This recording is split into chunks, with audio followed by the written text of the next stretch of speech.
नमस्कार मित्रों, मैं डॉक्टर राधा कृष्ण आपका स्वागत करता हूं आपके YouTube चैनल स्वास्थ्य सूत्र में। आज का वीडियो हमारा स्पॉन्डिलाइटिस के ऊपर है। जैसा कि आप जानते हैं कि आज स्पॉन्डिलाइटिस की ये बीमारी बहुत तेज़ी से युवाओं में बढ़ रही है। युवा इससे बहुत तेज़ी से प्रभावित हो रहे हैं और इसके कारण ना तो वो अपनी गर्दन को घुमा पाते हैं और गर्दन से लेकर पीठ तक वो उनमें कई तरह की व्याधियाँ, कई तरह की पीड़ाएँ रहती हैं और गर्दन के मनकों से लेकर रीढ़ की हड्डी के दर्द को ही स्पॉन्डिलाइटिस के नाम से जानते हैं।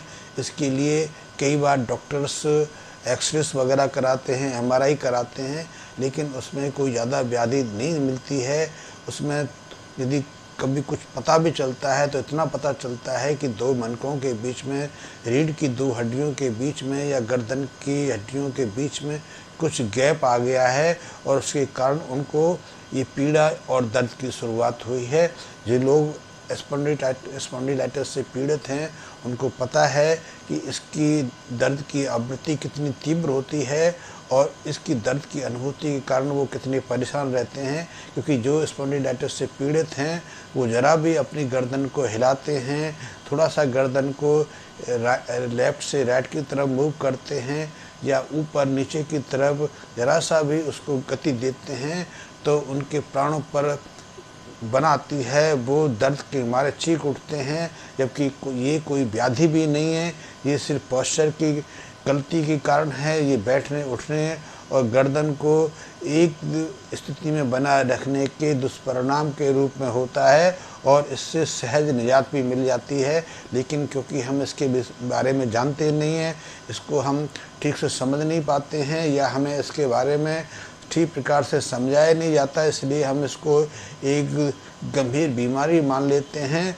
और कई बार तो गलती के कारण या गलत परामर्श के कारण हम स्पॉन्डिलाइटिस से मुक्ति के लिए कई तरह की शल्य चिकित्साएं भी करा बैठते हैं। इसके लिए ऑपरेशन की मदद तक ले बैठते हैं, लेकिन जब तक हम अपने जो रोग का प्रमुख कारण है, जिसके कारण रोग की शुरुआत हुई है, उसका समाधान नहीं कर लेते, उससे मुक्ति नहीं पा लेते, तब तक हमें रोग से भी स्थायी रूप से मुक्ति नहीं मिल पाती है।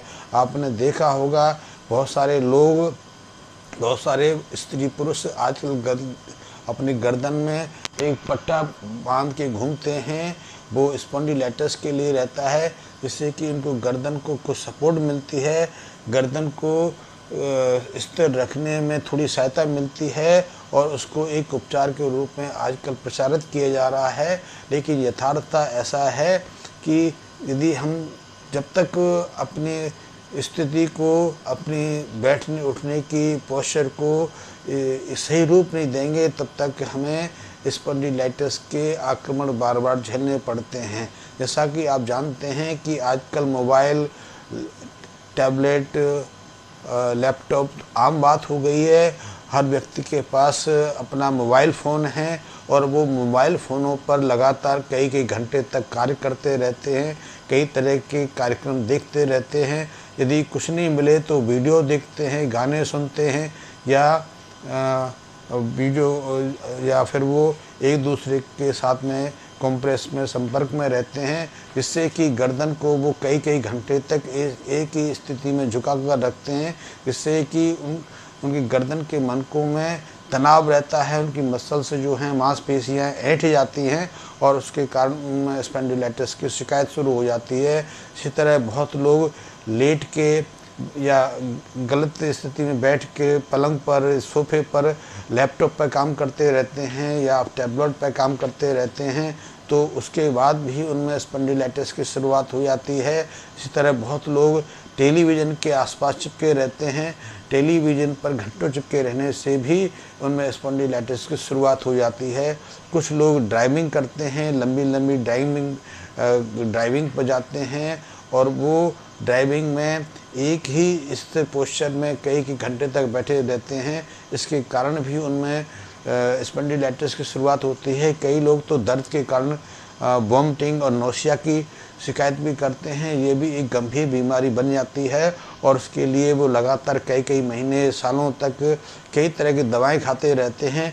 लेकिन जब तक वो अपनी स्थिति में, अपनी उस जिसके कारण उनको ये बीमारी की शुरुआत हुई थी उसे दूर नहीं होते, अपने को दूर नहीं करते, तब तक उन्हें अपनी बीमारी से स्थायी रूप से मुक्ति नहीं मिल पाती है। इसलिए हमें समझना चाहिए स्पॉन्डिलाइटिस की जो बीमारी है वो हमारी जीवन शैली के साथ जुड़ी है, हमारे उठने बैठने और कार्य करने की स्थिति के साथ जुड़ी हुई है। हम जब गलत स्थिति में लगातार बैठे रहते हैं तो हमारे जो गर्दन की हड्डियां हैं और या रीढ़ की हड्डियां हैं उनमें तनाव रहता है। उस तनाव के कारण उसके आसपास की पेशियां, जो मांसपेशियां हैं, उनमें ऐंठन आ जाती है और उसके बाद उनमें स्पॉन्डिलाइटिस की शुरुआत हो जाती है। इसलिए इसका हम ज़्यादा किसी आधुनिक तकनीक से इलाज ना लें, क्योंकि ये हमारी गलत स्थिति के कारण है, गलत पोस्चर के कारण है। और जब तक हम अपने पोस्चर को, अपनी बैठने उठने की स्थिति को नहीं सुधारेंगे तब तक इस रोग से स्थायी रूप से मुक्ति नहीं मिलती है। इसीलिए आप देखते हैं स्पॉन्डिलाइटिस की बीमारी जो है 35 से 50 साल के उस वर्ग में ज़्यादा है जो ऑफिस में ज़्यादा एक्टिव हैं, अपने ऑफिस में ज़्यादा सक्रिय रहते हैं, अपने ऑफिस में, अपने दफ्तर में, अपने कार्य क्षेत्र में ज़्यादा इन्वॉल्व रहते हैं और उनको घंटों बैठ के अपने लैपटॉप, मोबाइल पर या कंप्यूटर पर कार्य करना पड़ता है। ऐसे ही वर्ग में ये स्पॉन्डिलाइटिस की शिकायत सर्वाधिक देखने में आती है। तो हमें ध्यान रखना चाहिए स्पॉन्डिलाइटिस की बीमारी कोई जन्मजात बीमारी नहीं है, किसी अस्थि संबंधी विकृति की परिणति नहीं है। ये हमारे उठने बैठने और गलत जीवन शैली की एक परिणति है कि हम गलत जीवन शैली में अपने को इतना इन्वॉल्व करते जा रहे हैं कि हमें अपनी ना तो शरीर की सुध बुध रहती है, ना अपने खान पान का पूरा ध्यान रह पाता है और उसके कारण हमें ऐसी विकृत जो कठिन परिस्थितियां हैं सामना करना पड़ता है। तो स्पॉन्डिलाइटिस से यदि आपको बचना है, स्पॉन्डिलाइटिस की शिकायत यदि आपको है, तो आप उस स्थिति में बैठने से पहले बचें। आप यदि टेलीविज़न देख रहे हैं तो एक गैप बनाएं, टेलीविज़न की जो ऊंचाई है उसको अपनी आंखों के सीधे में रखें, गर्दन को तनाव रहित स्थिर ना रख के बीच बीच में मूव करते रहें और आपका टेलीविज़न आपकी आंखों के बिल्कुल 90 डिग्री के एंगल पर रहना चाहिए कि आपको ना तो अपनी गर्दन घुमाने की ज़रूरत पड़े, ना गर्दन उठाने की ज़रूरत पड़े। कई लोग सोफे पे बैठकर या पलंग पर लेटकर टेलीविज़न देखते हैं तो वो सोचते हैं कि वो एक अच्छी पोजीशन में हैं, लेकिन तब उनकी आंखें तनावग्रस्त रहती हैं कि गर्दन को तो वो सोफे अपने तकिए वगैरह पर स्थिर कर लेते हैं, लेकिन ऐसी स्थिति में उनकी आंखें स्थिर या ऊपर उठ के टेलीविज़न पर केंद्रित रहती हैं। तो इससे आंखों की परेशानी शुरू होती है।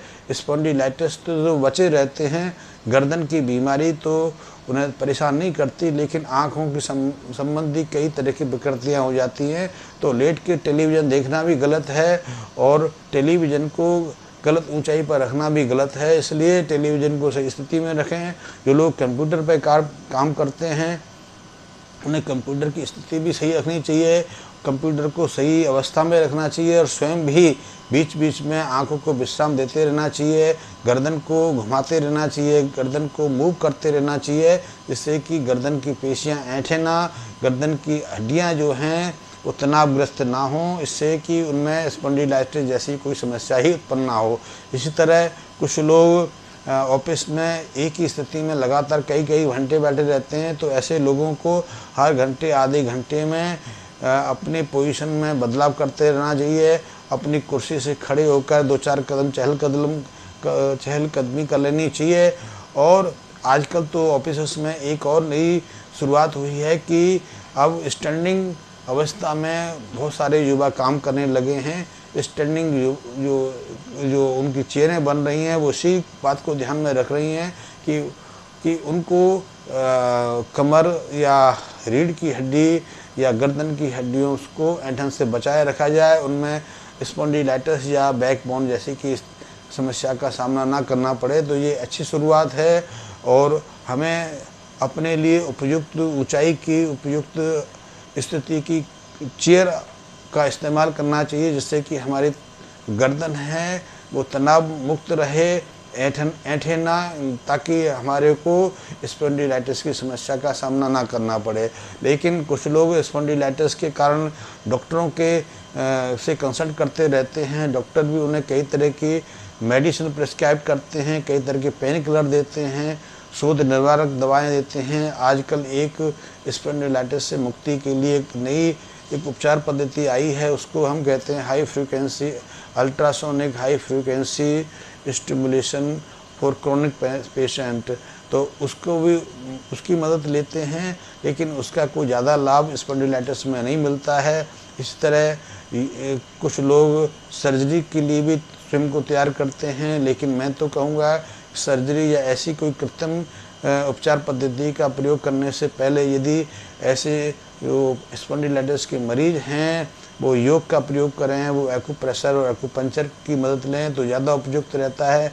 योग की कई क्रियाएं हैं, योग में बहुत सारे ऐसे योगासन हैं, वो गर्दन को भी रिलैक्स करते हैं, गर्दन की हड्डियों को ताकत देते हैं, मांसपेशियों में विशेष क्षमताएं पैदा करते हैं। आप उनका अभ्यास कर सकते हैं। किसी जो आपके आसपास कोई योगा एक्सपर्ट हो उससे सलाह ले सकते हैं। इस संबंध में आप मेरे से भी सलाह ले सकते हैं।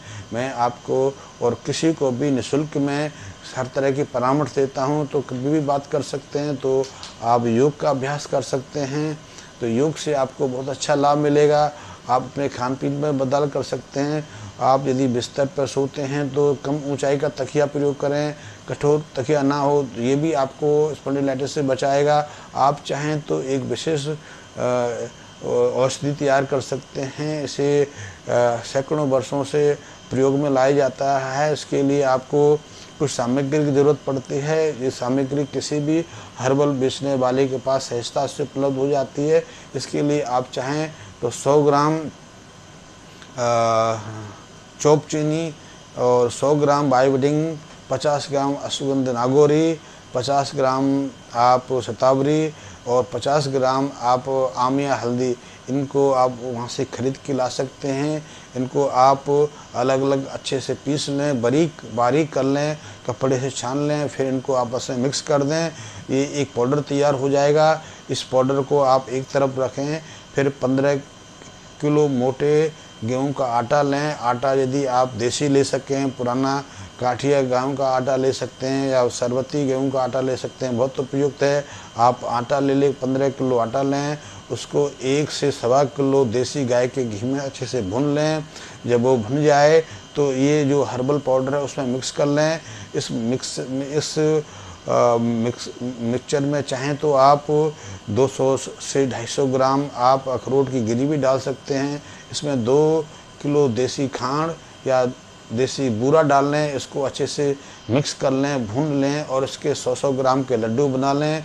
ये लड्डू ऐसी जो हड्डियों संबंधी बीमारी हैं, मानसिक जो मांसपेशियों की कमजोरी से संबंधित बीमारियां हैं या जो अस्थि जोड़ों की संबंधित बीमारी है उसमें बहुत काम आता है, बहुत उपयुक्त रहता है। ये इम्यूनिटी तो बढ़ाता ही बढ़ाता है, दर्द से और सूजन से मुक्ति भी दिलाता है। तो आप जो मैंने आपको बताया है उसके लड्डू बना के रख लें और प्रातःकाल 1 से 2 लड्डू आप 250 मिलीलीटर दूध के साथ सेवन करें। दूध गाय का रहे, गाय का हो तो बहुत उपयुक्त है और उस दूध के साथ उसका प्रयोग करें और उसके 2 या ढाई घंटे के बाद कुछ भी खाएं। 2 ढाई घंटे तक कुछ भी ना खाएं।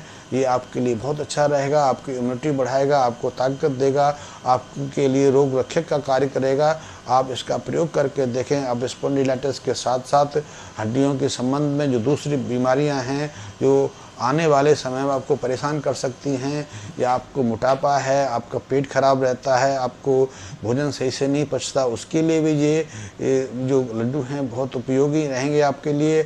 आप इसका सेवन कर सकते हैं। आप इसका सर्दियों में लगातार 2 या 3 महीने तक, 4 महीने तक सेवन कर सकते हैं।